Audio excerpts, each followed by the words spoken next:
Antes de comenzar, o más bien como introducción, quisiera hacer una nota a propósito de los anuncios que hizo Marco inicialmente, que abre varios flancos o derivas de lo que está ocurriendo, bien interesante. Y por un lado, solo también hablar sobre algunas cosas que señaló Gonzalo. En verdad son tres. La primera es que Marco advertía, como también hacía una reflexión colectiva en la CONFE, que no nos pase lo que nos pasó en 40 horas, ¿no? Esta sorpresa sin tener una propuesta, pero no solo sin tener una propuesta, sino que sin hacer parte del sindicalismo más crítico la demanda sobre 40 horas. Bien, porque un proyecto que surge en el 2017, que está asociado al gobierno, porque lo presenta, lo lidera, porque lo presentan varios diputados, pero lo presenta Camila Vallejo, en fin. Pero creo que hay algo que ya en parte sí se comparte con 40 horas, que no está asociado al movimiento sindical, que a diferencia de otros casos, porque también entienden el valor y la importancia que tiene la negociación colectiva, no llega de nuevo y tienen propuestas. Pero en el caso de 40 horas, ¿en qué se parece? En que vamos a conocer el proyecto sin tener idea las y los trabajadores sobre las líneas principales. Nosotros tenemos propuestas que, si bien han llegado a conocimiento del gobierno, eso, acusaron recibo. Pero el proyecto de ley se va a dar a conocer ni siquiera antes alguna información sobre líneas generales en el momento que se presenta el proyecto. Y como bien advertía además Gonzalo, en el último periodo, en el último trimestre, ¿no? No sé cómo era, pero al final. Entonces, en eso ya se parece a 40 horas. Y en lo que se distingue en relación al gobierno es que el rechazo a la patronal ha sido, yo diría, bastante miserable, porque ni siquiera participaron de las mesas tripartitas que se mencionaban, pero en verdad no eran tripartitas, porque salvo un par de pymes, los empresarios en Chile ni siquiera se sentaron en esas mesas.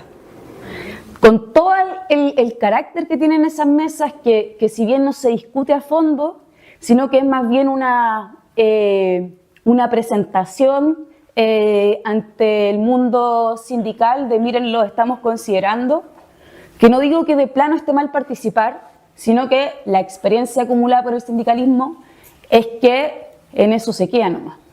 Entonces ya hay similitudes con 40 horas y ya son negativas. ¿Por qué? Por sorpresa nos vamos a enterar de las líneas generales y bueno, del proyecto completo, sin haber hablado con las y los trabajadores sobre el contenido, que yo no tengo dudas que sí ha sido o si no va a ser hablado con la patronal. Bien, en la Casa Salaquet, quién sabe, porque ya sabemos que existen esos vínculos, porque son un poder social, un poder colectivo, un poder fáctico muy importante. Los empresarios en Chile, pero muchísimo más que los trabajadores, tienen conciencia de clase y están dispuestos a defender sus privilegios, que en este país son bastantes. En segundo lugar, conozco hasta la fecha todas las propuestas que se han socializado sobre negociación colectiva, y aquí quisiera también felicitar y abrazar el trabajo de la Confederación y Fundación Sol, porque el informe más acabado que yo vi, de las propuestas no voy a hablar porque es difícil ponderarlas y no es el momento, pero sí el informe más denso lo presenta UNI, que entiendo que es ¿cómo se llama la? UTD, Unidad por el Trabajo Digno, ¿no? Sí. Esa es la, bien. Donde se le encarga a un abogado hacer un ladrillo, básicamente, ¿no? Y presentar doctrina. Hasta nos citan. O sea, como que igual gracias por citarnos, porque en otras ocasiones no ha sido así. pero el trabajo que hace la Confederación y Fundación Sol es un trabajo mucho más completo y en ese sentido mucho más riguroso y también más sindical, ¿no? Yo no le encargo a un experto que me diga lo que yo tengo que saber, sino que acá hay una relación de conversación y de aprendizaje mutuo. Y eso también es muy importante porque eso no se ha hecho en ningún otro caso. Y además la calidad también es otro tema que también es muy bueno. En tercer lugar, a propósito de lo que decía Gonzalo, al momento del debate hay que tener claridad sobre las cifras. Y a propósito de las cifras y a propósito de que en Chile solo el 13% de los trabajadores asalariados que tienen derecho a negociar colectivamente, o sea, en verdad todos, solo un 13% negocia colectivamente. Y acá se da una situación anómala, que era también un argumento que se presentó tramposamente en la discusión sobre la reforma laboral. Nos decían, oye, pero si acá las tasas de sindicalización en Chile son muy altas, más altas que en Francia. Ya bueno, pero vamos a lo que importa, ¿ya? En Francia la cobertura de la negociación colectiva es mayor, porque la preferencia y la prevalencia es la negociación colectiva ramal y sectorial. Entonces nosotros tenemos varios trabajadores cubiertos por la negociación colectiva, o sea, pocos cubiertos por la negociación colectiva, teniendo además en consideración una cosa, en Chile es voluntario, y eso quiere decir básicamente que es una decisión del empresario negociar por sobre la empresa. Porque tengamos en claro algo, que la negociación del sindicato interempresa no es negociación colectiva interempresa, es que representan a los trabajadores de la empresa, es decir, en defecto del sindicato de empresa, muchas veces en paralelo y en competencia además. Entonces, esto también está asociado a lo que releva Gonzalo, y es tener la realidad. Nosotros no tenemos abstracciones. El sindicalismo, y por la experiencia acumulada y también por la propia praxis, tenemos la realidad ahí, ¿ya? Marx decía que él no trabajaba con las realidades abstractas del economista, entendiendo que él solo conocía economistas liberales, ¿no?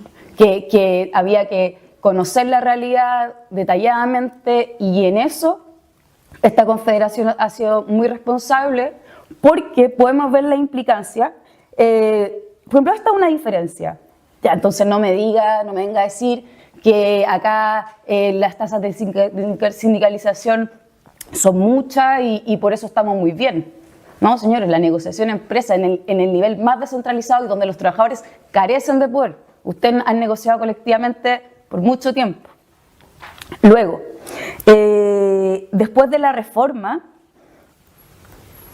le comentaba a Gonzalo, no tengo la evidencia, no tengo el número, pero sí yo participé de varias presentaciones que se hicieron por los empresarios, sí, los abogados de los empresarios hablando sobre la reforma laboral. Ahí no solo participaba con los amigos, ¿no? Que uno ya sabe en parte lo que iban a decir, sino que me interesaba también conocer, y esto les digo, fue antes de la pandemia, y celebraban que las huelgas después de la reforma laboral habían disminuido. O sea, gracias a reforma, nosotros estamos muy contentos con la reforma laboral, porque ahora casi tenemos muy pocas huelgas. Y ahí hay que preguntarse, y ahí viene Marx en el fondo, tributarle esto, que la realidad es lo que importa, ¿no? El método para conocer la realidad es precisamente integrarse en ella. Entonces sí, hoy la reforma laboral quería hacer varias cosas, y entre ellos la titularidad sindical, que no se logró porque el Tribunal Constitucional es un villano. Ya, puede ser. Pero el punto acá es otro. El punto acá es que hay un dato que lo dice la parte empresarial, yo dudo de su falsedad, yo creo que es veraz, y es la disminución de la huelga. Y vamos viendo. Si se nos dice que se eliminó el reemplazo en la huelga, ¿ya? Y básicamente la moneda de cambio fue las adecuaciones necesarias, los servicios mínimos. Entonces, ¿de qué sirve? ¿No? ¿De qué sirve eliminar el reemplazo, pero agregar servicios mínimos, que son básicamente, como alguna vez se lo escuché súper elocuentemente a la Claudia, decir, bueno, los rompehuelgas los ponemos nosotros ahora?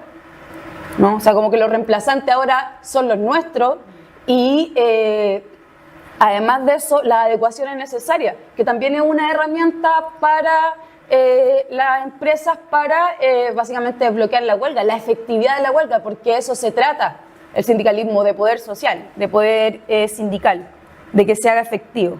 Pero no solo eso, o sea, hay que ir más allá. Hoy, a diferencia de antes, donde la interpretación de la Dirección del Trabajo era que los huelguistas subcontratados podían hacer huelga en la empresa y se consideraba reemplazo cuando básicamente se ponía a personas ejerciendo su misma labor. Con la reforma laboral eso se permite. ¿Y cómo se permite? No se dice se prohíbe reemplazar a los se prohíbe a los trabajadores ejercer su derecho a huelga los medios de producción que controla la empresa principal. No.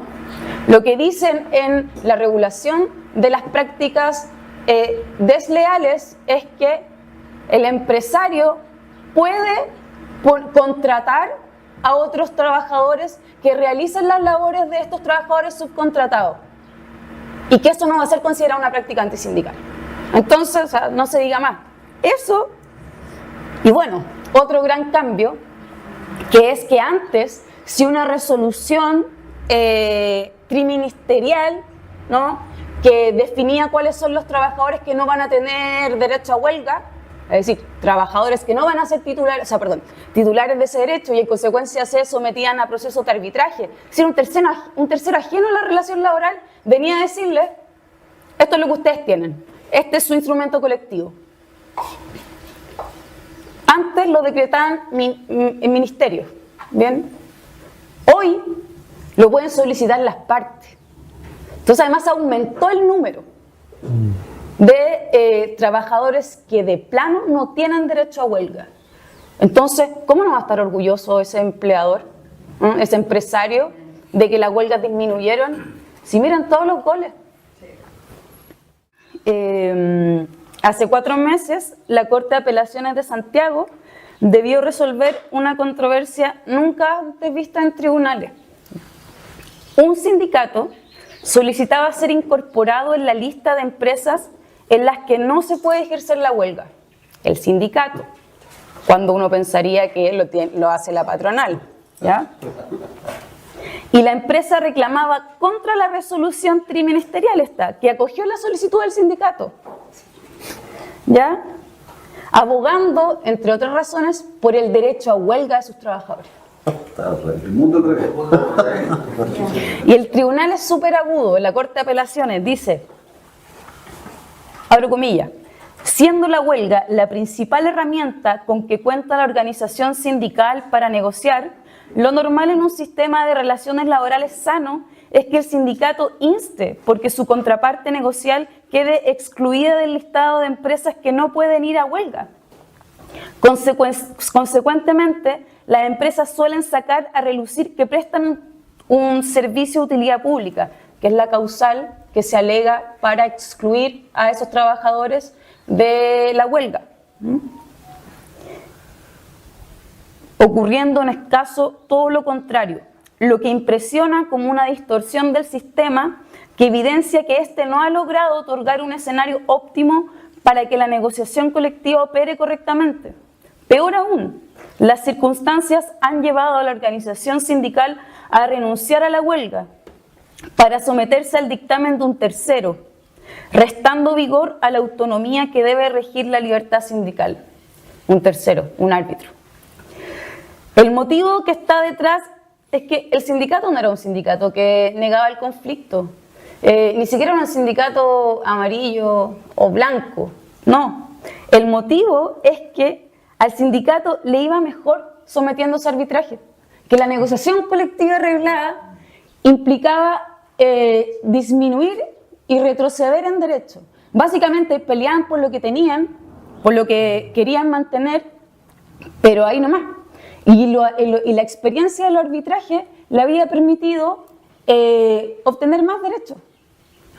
¿Eso fue en Santiago, Javier? Sí, Sí, es una empresa de diálisis. Después les puedo compartir la sentencia. Imagínense, todo esto lo dice, o sea, hasta antes de cuando hablo de la autonomía que debe regir la libertad sindical, hasta ahí es todo, es parte de uno de los considerandos de esa sentencia. Una corte de apelaciones diciendo, oiga, estamos haciendo aguas, pero por todos lados, ¿no? El razonamiento en este sentido del sindicato es lógico.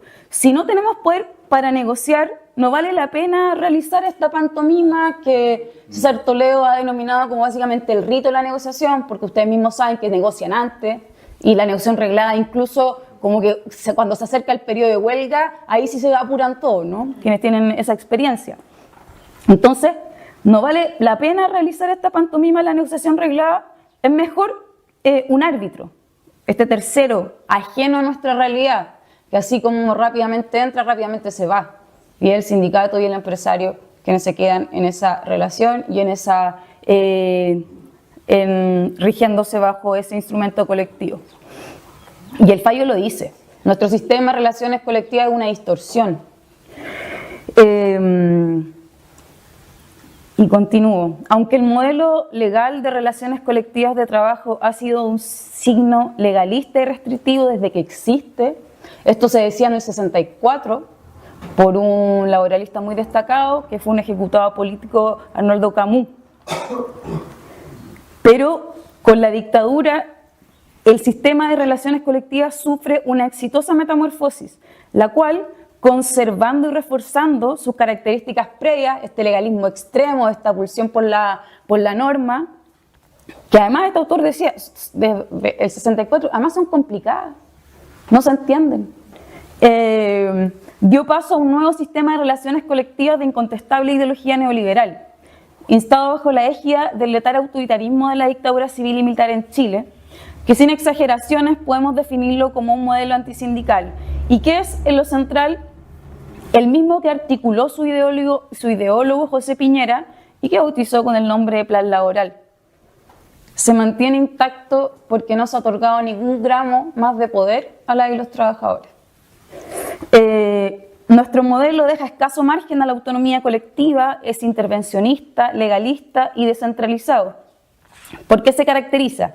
Y acá hablo del modelo de relaciones en general, individual y colectivo, por tener el centro de sus reglas en el contrato individual del trabajo, cuando hay realidades donde el convenio colectivo es lo central y el contrato individual opera en defecto básicamente, lo nuestro es todo lo contrario.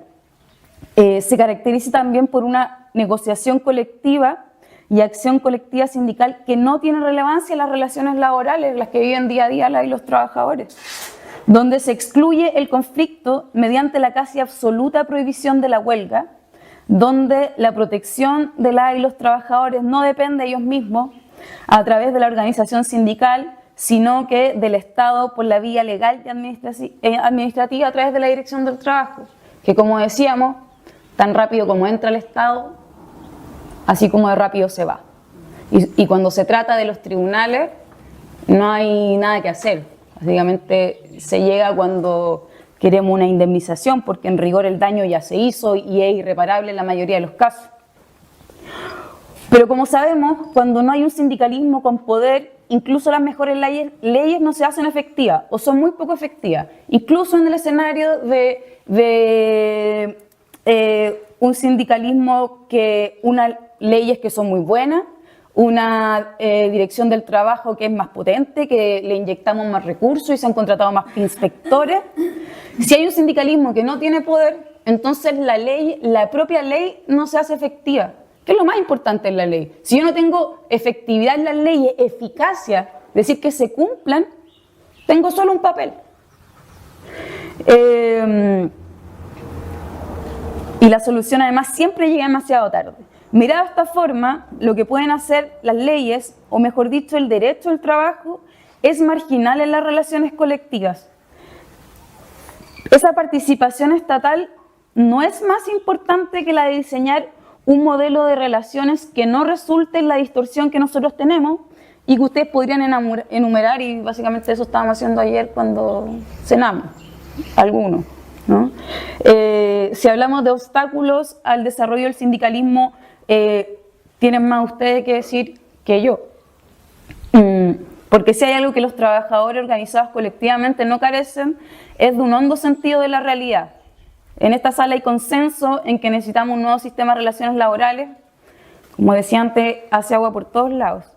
Y los trabajadores buscaron mejorar sus condiciones de trabajo y vida desde que sufrieron la explotación de la industrialización, desde el capitalismo temprano. Lucharon contra la inhumanidad del sistema fabril y por la protección de sí mismos, lo que se tradujo principalmente en la lucha por conquistar derechos. No era una vía antagónica la reforma o la revolución, sino que se completaban. En la mayoría de los casos, es el panorama general, sin perjuicio que pueden haber experiencias que siempre fueron minoritarias. La aprobación de leyes concretas y reforma siempre ha sido uno de los grandes objetivos de la clase de los trabajadores, porque ha demostrado además eficacias con logros concretos e importantes.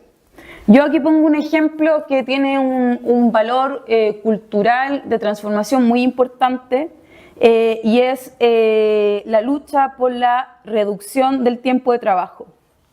No hablemos de la lucha por la jornada de 40 horas, que yo creo que todos sabemos, ¿no? Como este lema, esta bandera de 8, ¿cómo es, Luis? De 8 horas para trabajar, 8 horas para dormir y 8 horas para el ocio, para distenderse, ¿no?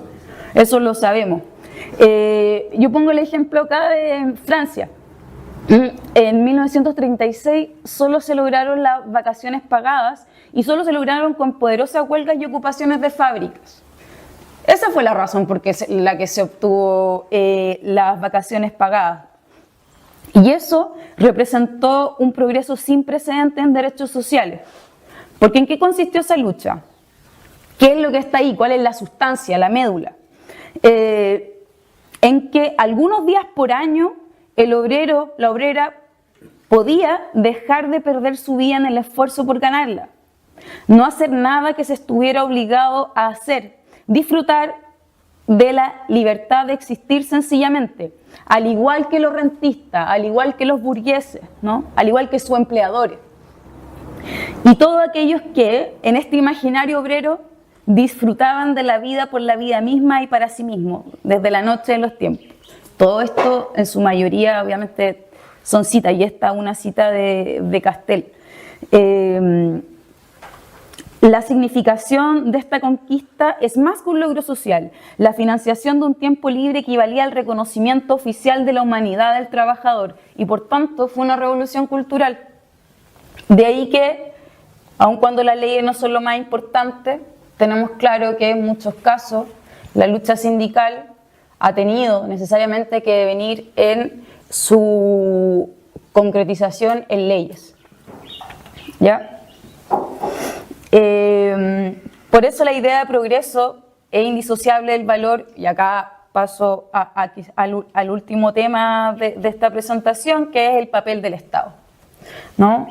Y en el tema que nos convoca, el papel que debe tener el Estado es de garante. Pero antes quisiera decir algo.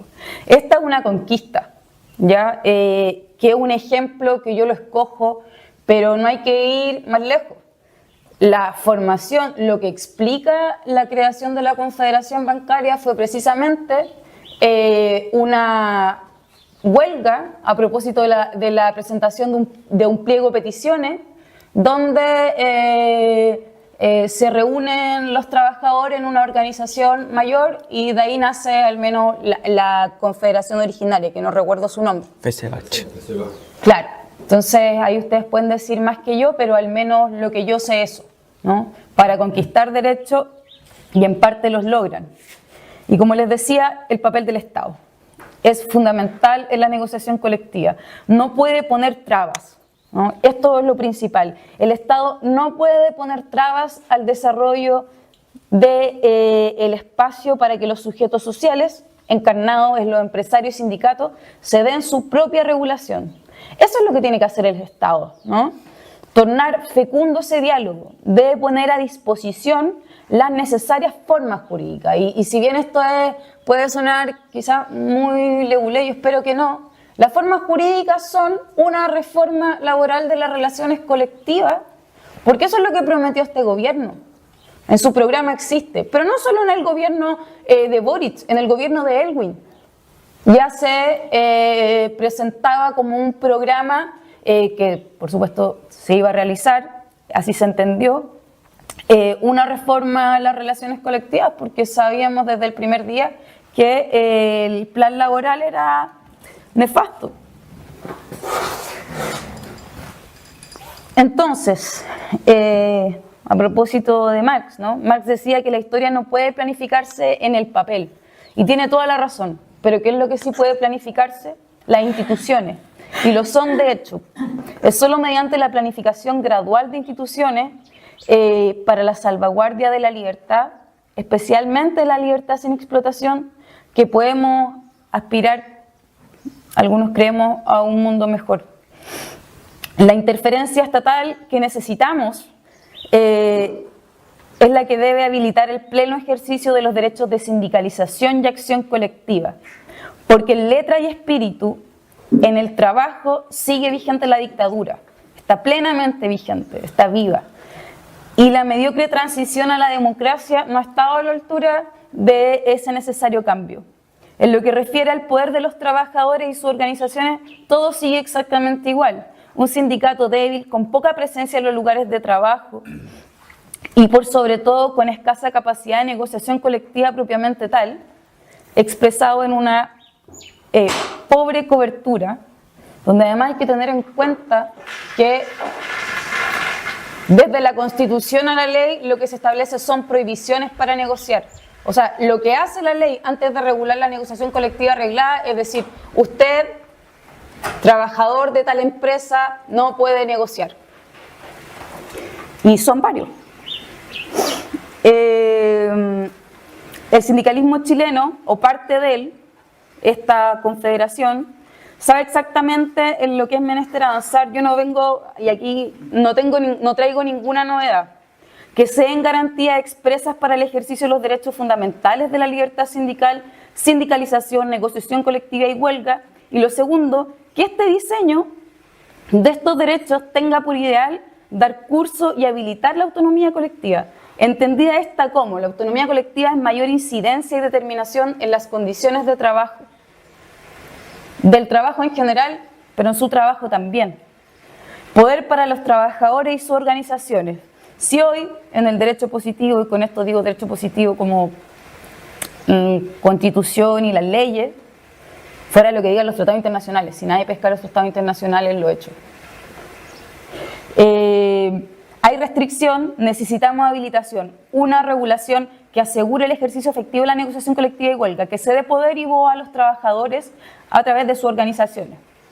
Primero, el derecho a sindicalizar, primero no que voy a empezar una nueva presentación, sino que partamos por los derechos.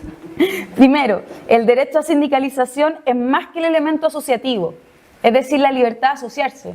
Que piensen ustedes que es el único derecho que puede ejercer esta confederación.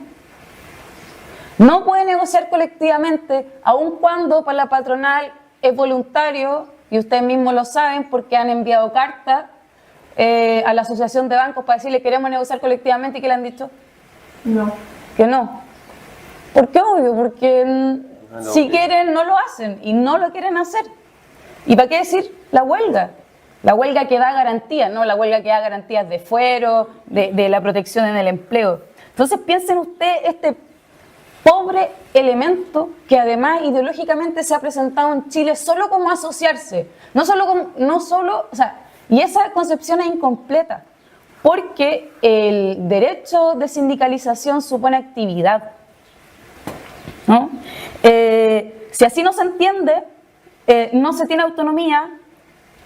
Si no pueden realizar las actividades características de una organización colectiva, que es negociar y ejercer la huelga, por ejemplo, si no se pueden proteger y actuar salvo al amparo de la intervención del tercero, y como sabemos está por ahí nomás, ¿no? Que es la Dirección del Trabajo y tribunales, en verdad no hay autodeterminación y no hay libertad de acción. Necesitamos que se garantice en términos amplios y extendidos, además el derecho a negociar colectivamente, y en esto lo sabemos, la libertad de las partes para elegir el nivel donde se desarrolla la negociación y la libertad para elegir las materias de negociación, asegurando la fuerza jurídica de estos acuerdos o convenios. Tenemos que obligar, no por una imposición antidemocrática, sino que la ley tiene que obligar al empresario a sentarse a la mesa y para eso tiene que establecer consecuencias negativas. Ya existía antes, ¿no? La patronal no se sienta a la mesa del sector, entonces la organización sindical y el Estado son los que van a fijar las condiciones, van a fijar el acuerdo, ¿no? El convenio. Y usted va a tener que acatar nomás porque esto se publica casi como una ley, ¿no? Además de la fuerza jurídica de estos convenios, se tiene que garantizar que este derecho a negociar solo se puede llevar adelante y exclusivamente a través de las organizaciones sindicales. Ya, esto fue el gran tema en la reforma de 2016. Necesitamos afirmar lo que hoy el derecho nos niega, obtener reconocimiento amplio y extendido a la negociación colectiva que no encierre su ejercicio en la empresa, donde es el lugar donde tienen menos poder los trabajadores, y se articula en distintos niveles que sean integrados y complementarios, donde, ustedes lo saben porque está escrito en nuestra propuesta, donde primen las cláusulas más favorables para los trabajadores, que entregue herramientas al movimiento sindical para que supere esta desfragmentación, su atomización y se pueda organizar por ramos o sectores de producción. Y solo se puede organizar en la medida en que puedan negociar colectivamente. Por eso también esta confederación es anómala en el sentido de que realiza una actividad que es importante. Porque piensen ustedes que carecen de los dos derechos de acción, los más importantes. Y aún así hacen cosas importantes. Como habitualmente además, la organización sectorial la tiene clara el mundo empresarial, porque ellos defienden sus intereses y privilegios de clase constantes, tienen a su servicio los poderes fácticos y además controlan el discurso hegemónico que llega a las personas a través de los medios de comunicación social que son abiertos, ¿no? Que uno no tiene que pagar por ver. Necesitamos una huelga que se estructure como un derecho de titularidad y contenido amplio y de carácter autónomo, desvinculado de la negociación colectiva, donde sea la autonomía sindical la que defina el ámbito de interés que se defenderá. Necesitamos una transformación significativa de las relaciones de trabajo y además yo quisiera agregar que dentro de los beneficios, de las cosas positivas que tiene la negociación colectiva, que muy bien las desarrolla Gonzalo, hay otro tema y es que otorga flexibilidad porque la negociación colectiva sectorial se adecúa a el sector en particular. Entonces eso otorga mayor flexibilidad y no ya en favor de los empresarios, que es como se entiende la flexibilidad, sino que también puede operar en favor de los trabajadores, que es lo que nunca ocurre cuando escuchamos la flexibilidad, no tampoco escalofríos. Y para finalizar, yo digo aquí que me pongo patúa porque ustedes lo aliento en verdad, porque lo siguen haciendo siempre. Lo que ya hacen, que hacer política seriamente y centrarse en los problemas que realmente importan. Y aquí cito a Allende: cada día poner más pasión y más cariño porque la norma parece ser que el mañana duro que tenemos por delante siempre sigue siendo más duro. Eso. Muchas gracias.